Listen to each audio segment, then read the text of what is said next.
नरेंद्र मोदी अपने शत्रुओं से इतने परेशान नहीं है, अपने राजनीतिक प्रतिद्वंदियों से इतने परेशान नहीं है। उन्हें सबसे ज्यादा परेशान एक व्यक्ति ने कर रखा है, वो है अमेरिका के राष्ट्रपति डोनाल्ड ट्रंप। मोदी जी उन्हें अपना मित्र, प्रिय मित्र कहते हैं, डोनाल्ड ट्रंप भी कहते हैं कि मुझे मोदी जी बहुत पसंद है, वो मेरे बहुत अच्छे दोस्त हैं। दोनों एक दूसरे को दोस्त कहते हैं। फिर भी डोनाल्ड ट्रंप ऐसा लग रहा है कि हाथ धोकर मोदी जी के पीछे पड़े हुए हैं। वो लगातार एक के बाद एक इस तरह के वक्तव्य देते जा रहे हैं, इससे मोदी जी की प्रतिष्ठा को बड़ा धक्का लगता है। और चूंकि उनकी प्रतिष्ठा को धक्का लगता है तो भारत की प्रतिष्ठा को उसे धक्का लगता है, क्योंकि वो भारत के प्रधानमंत्री हैं। उनकी प्रतिष्ठा और भारत की प्रतिष्ठा को अलग अलग तो किया नहीं जा सकता।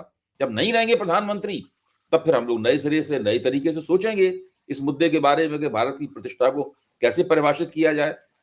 लेकिन अभी तो यह है कि डोनाल्ड ट्रंप लगातार 2-3 दिन के भीतर भीतर वो ऐसे कई वक्तव्य दे चुके हैं जो मोदी जी की प्रतिष्ठा के लिए और प्रकारांतर से भारत की प्रतिष्ठा के लिए बहुत हानिकारक है।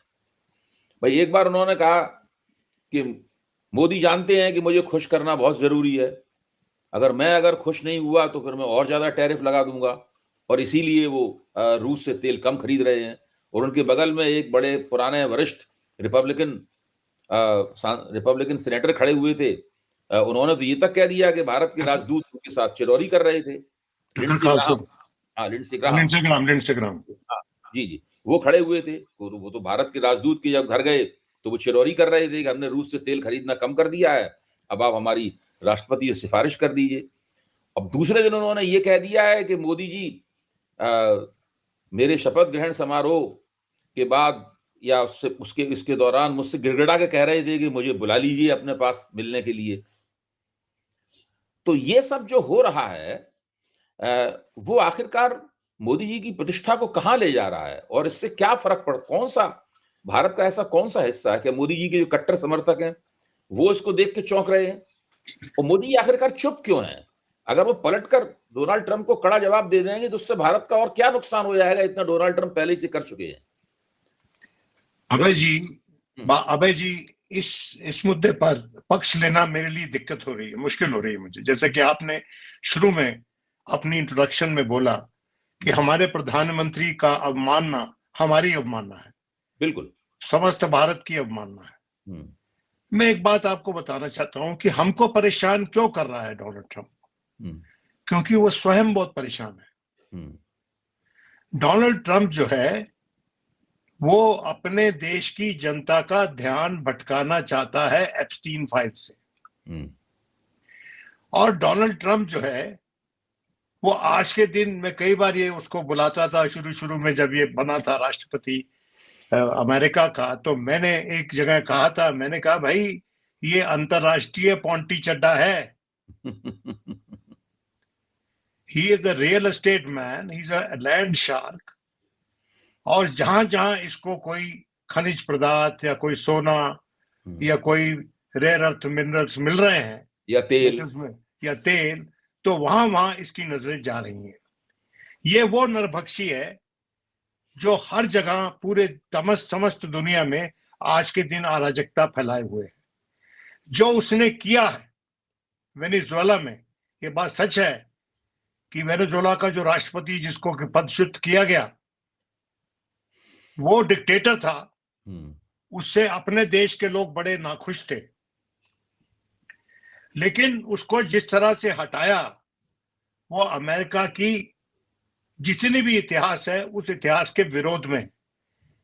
इसने 19वीं शताब्दी की एक डॉक्ट्रिन निकाली है, मनरो डॉक्ट्रिन।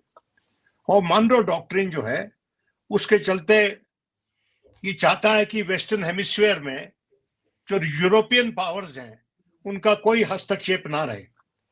ये समझता है कि वेस्टर्न हेमिस्फीयर जैसे कि लैटिन अमेरिका, कैरेबियन कंट्री जो हैं वो इसके पिछवाड़े में है, और उस पर एक छत्र कंट्रोल जो है अमेरिका का रहे। अपनी ये धौंस को स्थापित करने के लिए बदकिस्मती से हमारे प्रधानमंत्री is a soft target for him. वो सॉफ्ट टारगेट बन गए। कहां तक उसकी नहीं, विरोधी एक बीच में थोड़ा सा हस्तक्षेप कर रहा हूं, माफ कीजिए। डोनाल्ड ट्रंप अमेरिकी जनता के सामने अपना चेहरा चमकाने के लिए बेताब हैं, एप्स्टीन फाइलों से उनका ग्राफ नीचे गया था, बिल्कुल सही विश्लेषण है आपका, मैं सहमत हूं। और वेनेजुएला पे जो उन्होंने हमला किया, उसके पीछे एक ये भी कारण है, वेनेजुएला का तेल हड़पना भी कारण है, मतलब कई कारण हो सकते हैं, लेकिन ये भी एक बड़ा बड़ा कारण है। लेकिन हमारे प्रधानमंत्री को क्यों मार रहा है भाई? वो सॉफ्ट टारगेट है।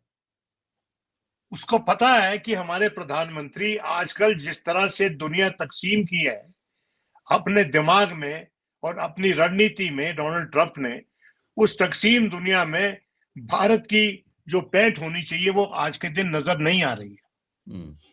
वो चाह रहा है, और ये माना जाता है और ये सीरियस एनालिसिस है, कि वो चाह रहा है कि दुनिया को छत्रपों की तरह विभिन्न फीफडम्स में तकसीम कर ले, और उसका अपना जो फीफडम है वो वेस्टर्न हेमिस्फीयर है, as per the Monroe doctrine of the 19th century, कि कोई हस्तक्षेप नहीं करेगा, कोई भी मेरे पिछवाड़े में किसी भी मोनार्क को प्रॉप अप नहीं करेगा, किसी भी कंट्री को कॉलोनाइज नहीं करेगा, जो यूरोपियन कंट्रीज करती थी, फ्रांस वगैरह जो करते थे वहां पर।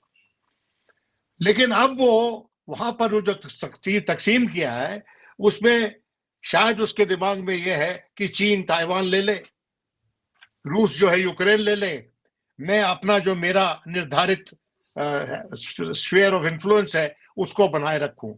देखिए, ये short term game Donald Trump खेल रहा है, और इससे वही जीत सकता है जो लंबी रेस का घोड़ा होगा, और इसलिए इसके साथ मुचेटा करना कोई उचित नहीं है आज के दिन। हालांकि जिस तरह से हमारी सरकार ने हैंडल किया है इस क्राइसिस को, वो काबिल तारीफ नहीं है। It is humiliating for India, for you, for me, for the entire country. और इसलिए आज जो हो रहा है हमारे साथ डोनाल्ड ट्रंप के द्वारा, और वो कह रहा है कि हम अपाचे हेलीकॉप्टर्स हमें चाहिए थे और टाइम पे वो सप्लाई नहीं हो सके, और Modi ji call me said कहना मी टू, इस तरह से हमारे प्रधानमंत्री को वो एक याचक की तरह प्रस्तुत कर रहा है, और उसके चलते समस्त भारत के गिरेबान में वो हाथ डाल रहा है। और उसने ना सिर्फ भारत के गिरेबान में हाथ डाला, उसने पूरा यूरोप जो है उसको लाइन में लगा रखा है। यूरोप की बिल्कुल उसके मन में कोई इज्जत नहीं है आज के दिन, और वो समझता है कि यूरोप जो है उसके बिना एग्जिस्ट सर्वाइव नहीं कर सकता यूरोप। और पूरी नेटो जो अलायंस है उससे उसने पंगा लिया है, उससे उसने दुश्मनी मोल ली है। ये एक बड़ा ही अनफोल्डिंग कॉम्प्लेक्स सिनेरियो है। इस कॉम्प्लेक्स सिनेरियो को जब वो पूरी तरह से अनफोल्ड नहीं हो जाता, अभय जी, हम और आप किसी पुख्ता निष्कर्ष पे नहीं पहुंच सकते। लेकिन आज के दिन का जो निष्कर्ष है वो ये है कि डोनाल्ड ट्रंप, उसकी मागा अलायंस में मतभेद पैदा हो गए। मार्जरी टेलर ग्रीन जिसने अभी कांग्रेस से रिजाइन किया, उसका क्या उलाहना थी, उसकी क्या डोनाल्ड ट्रंप के साथ नाराजगी है? एप्स्टीन फाइल नहीं दिखाई उसने। एप्स्टीन फाइल वो शाया नहीं कर रहा है, उनको सामने जनता के सामने प्रस्तुत नहीं कर रहा है। और उस मुद्दे पर उसने कल, उसका लास्ट डे था, working day as a congresswoman, और उसको धमकियां मिल रही हैं। उसी तरह स्टीव बैनन, टकर कार्लसन, ये सब लोग जो हैं, जो एक समय में पुरजोर तरीके से डोनाल्ड ट्रंप की पक्ष में बोलते थे, आज के दिन आहिस्ता से बोल रहे हैं, या चुप है, या नाराज हैं। तो ये जो क्राइसिस डोनाल्ड ट्रंप का है, वो क्राइसिस हमारे प्रधानमंत्री को, हमारे देश को, यूरोप को, वहां के जो heads of state and government हैं उनको छोटा दिखाकर वो शो करना चाहता है कि अभी भी उसका जलवा इस दुनिया में है। लेकिन उसका जलवा, जहां तक मेरी रीडिंग है अभय जी, उसका जलवा जो है उसका सूर्य अस्त हो रहा है। और जब इनका मिड टर्म इलेक्शन होगा और जब ये कांग्रेस में मेजॉरिटी लूज करेगा, he will become a lame duck president. जब तक हमको इंतजार करना चाहिए। नहीं, अब सवाल इस बात का है कि अभी तक मोदी जी ने जो रवैया अख्तियार किया है, आपने भी अपनी नाखुशी जाहिर की कि भारत सरकार ने ठीक से नहीं उसको हैंडल किया। अगर ये जब लेम डक प्रेसिडेंट भी जब ये हो जाएंगे, तब भारत सरकार क्या करेगी? भाई, भारत सरकार कम से कम आज की तारीख में, जब वो अपने आप को बहुत फन्ने खां दिखाने में लगे हुए हैं डोनाल्ड ट्रंप, कम से कम उनको स्पष्ट रूप से, ठोस भाषा में ये तो कह ही सकती है कि आपको हमारे बारे में इतनी उल्टी सीधी बातें करने का कोई अधिकार नहीं है। हमारा ठेका नहीं रखा आपको खुश करने का। ये क्यों है? क्योंकि भाई यहाँ पे दिक्कत की बात ये है ना कि वो सबूत भी दे रहा है ना। वो देखिए केवल बात यही नहीं, वो केवल मोदी जी का अपमान ही नहीं कर रहा है, वो सबूत भी दे रहा है कि उन्होंने मुझे फोन किया, ये मेरे सामने गिड़गिड़ाए। और लिंडसे ग्राहम कह रहे हैं, अभी जो रिपब्लिकन सेनेटर है, वो कह रहे हैं कि भारतीय राजदूत मेरे सामने गिड़गिड़ा रहा था। भारतीय राजदूत कौन है? वो तो भारत सरकार का प्रतिनिधि है। देखिए भारतीय राजपूत उनके पास सामने गिड़गिड़ा रहा था और साथ में ये भी क्या बंद कर दिया। देखिए इस सब के चलते आज के दिन ये लग रहा है कि भारत ने अपने सारे अंडे अमेरिका की टोकरी में रखे हुए हैं और America is not proving to be a reliable friend, America is not proving to be a long term ally. और ये तो इतिहास ने हमको बताया था कि अमेरिका ने वक्तन बवक्तन हम लोगों को दगा दिया है। हम तो बांग्लादेश का जो लड़ाई थी उसको तो सब जानते हैं, जहां पर उसने अपना तैयारा भेज दिया था हमको डराने के लिए, लेकिन इंदिरा गांधी डरी नहीं। मैं समझता हूं कि ऐसा होता है अभय जी कि जैसे हमारा फॉरेन ऑफिस है, उसकी एक इंस्टीट्यूशनल मेमोरी है और उस मेमोरी में बड़ी चीजें साफ तरीके से एक्सप्लेन की गई हैं कि पिछले क्राइसिस में हमने कैसे हैंडल किया, किस बड़ी बात। और मैं समझता हूं डिफरेंस है, दैट इज कि पहले हमने कैसे इन लोगों से हैंडल किया, हम इनके साथ कैसे हैंडल कर रहे हैं। ऐसे हम तो उनकी आज के दिन दया दृष्टि पे लग रहे हैं कि हम उनकी दया दृष्टि पे पड़े हुए हैं। अब देखिए जब नाराजगी दिखानी थी तो फट से हम तेंजिंग चले गए और चीन के साथ फ्लर्ट करना शुरू कर दिया। कभी हम तेल खरीद रहे हैं, कभी नहीं खरीद रहे हैं। पुतिन साहब आए, उनको हमने अच्छा इस्तेमाल किया, लेकिन उसको उसके एवज में कुछ दिया हमने। देखिए आज के दिन पुतिन के लिए सबसे सर्वप्रथम जो उसका एजेंडा है वो ये है कि यूक्रेन के साथ जो उसकी वॉर है उसमें वो जीते और टेरिटरी हासिल करे, वो टेरिटरी हासिल करे जो उसके बॉर्डर्स के साथ लगती है, ताकि जो नेटो अलायंस है उसके ज्यादा नजदीक ना जाए उसके बॉर्डर्स के, जिसके चलते उसकी सुरक्षा को खतरा हो। नेटो अलायंस से झगड़ा है उसका। अब आज के दिन ना सिर्फ पुतिन का झगड़ा है, आज के दिन डोनाल्ड ट्रंप का भी झगड़ा है नेटो अलायंस के साथ।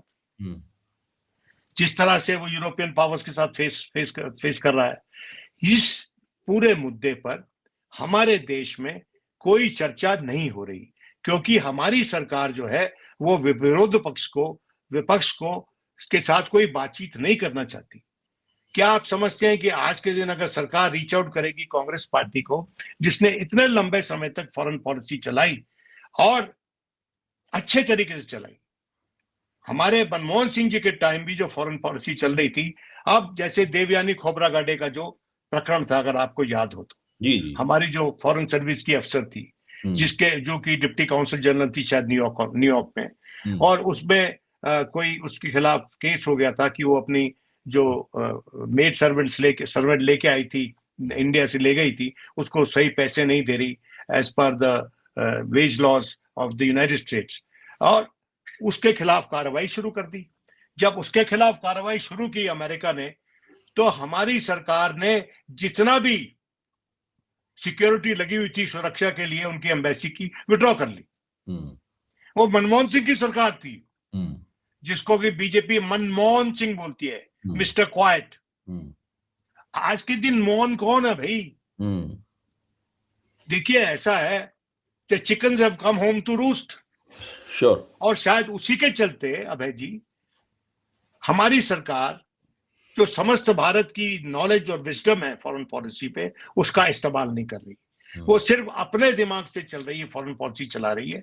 उसको बात करनी चाहिए उन लोगों से जिन्होंने माजी में फॉरेन पॉलिसी हैंडल की है।